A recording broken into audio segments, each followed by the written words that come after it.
Hi, I'm Brian Wagner here from Wagner's Rose Nursery, and I'm going to show you just a couple of very easy steps on how to plant what we call a bare-rooted rose bush. Now I've got a 2-year-old plant here, and we're going to plant this, and I'm just going to show you how I want this plant cut back and how I want it planted, and it's going to be a couple of very simple easy steps. This is what you generally receive from a garden centre during the late autumn, winter months. It's what we call a bare-rooted rose bush, just in a bag with some potting medium around it. Generally, you can sort of keep these plants in these bags for quite a while, actually. Preferably when you receive this plant or purchase this plant, you would want to try and get it in the ground as soon as you possibly can. But if you're not too sure, if you're not right to sort of plant this bush, you can most probably hold it for a month or two. When you first get it, put it maybe in some water just overnight, and make sure that there's plenty of moisture around the root system. There's generally small holes in the bottom of these bags so that they don't hold too much moisture. If there isn't, for whatever reason, just maybe punch a hole in the very bottom of the bag so you've got drainage in that bag, and just keep it moist, but preferably plant it as soon as you get it. So what I'm going to do here is I'm going to remove this plant out of the bag. This has been in this bag for now about 3 weeks. Just pull it out, and as you can see, we can just break that off a bit. That root system's been cut back quite hard, and you can see how there's small roots just starting to form on this plant. So that's a really nice sign. Now what I'm going to do is I'm going to cut this plant back very hard. The problem that we have in this industry is that when we wrap plants or sell plants to the industry or to the market, we generally have quite big tops. We would prefer to cut these back much harder, but obviously size sells these plants.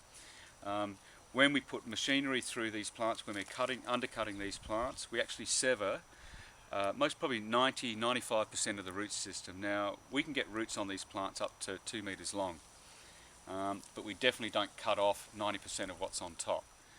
We generally remove, say, 50% of what's on the top, and we remove 90% of the root system. So what I'm going to do here with a pair of secateurs, I'm going to cut this back really hard. Now you may be quite reluctant to do this, but believe me, this works, and your plant will grow much better. So I'm just going to cut it back very hard, and this will grow much better by cutting it back as hard as I have. I'm just going to dig a hole. This is going to be a really simple, quick, easy way to do this. And the ground is a little bit dry, would you believe? We're now in late or mid-June. So get your hole as deep as you possibly can. Now as you can see, this is a perfect example. You think that the ground's going to be nice and moist. We've had quite a bit of rain in this area over the last couple of months, and it is still dry underneath. So try and break your ground up. As you can see here, I've got some nice loose soil underneath this plant now. I'm not going to put any fertiliser in this hole. You can see how deep that's going to sit. I want it most probably just up a little bit from that. So I'm going to put a little bit more soil back into this hole. So just break it up a bit, spread your roots out a little bit, and just place it in there, and now just backfill it.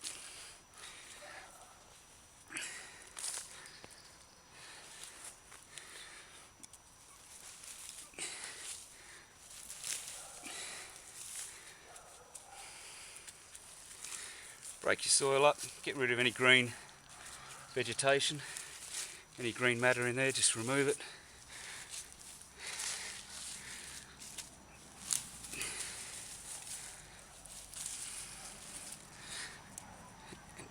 Push it down, get it nice and firm. I'll get a little bit more soil out. I want it right up to the bud union. And partly the reason for that is that the root system's down nice and deep, and the plant's going to be so much more stable. What I'm going to do after this is, that ground was a little bit dry, which was surprising to me. As I was saying, we've had a fair bit of rain over the last month or two, and it's still sort of dry underneath. That's all you have to do. Now look, what I'm going to do after this is I'm going to give this plant a very good watering, and I'm going to leave a little hose. I'm going to leave a hose on this plant and just let it trickle, and I'm most probably going to let it run for maybe 15-20 minutes so that I know that there's plenty of moisture down at the base of that root system. And that's all you really need to do. And that's it. That's as easy as it is to plant a rose bush.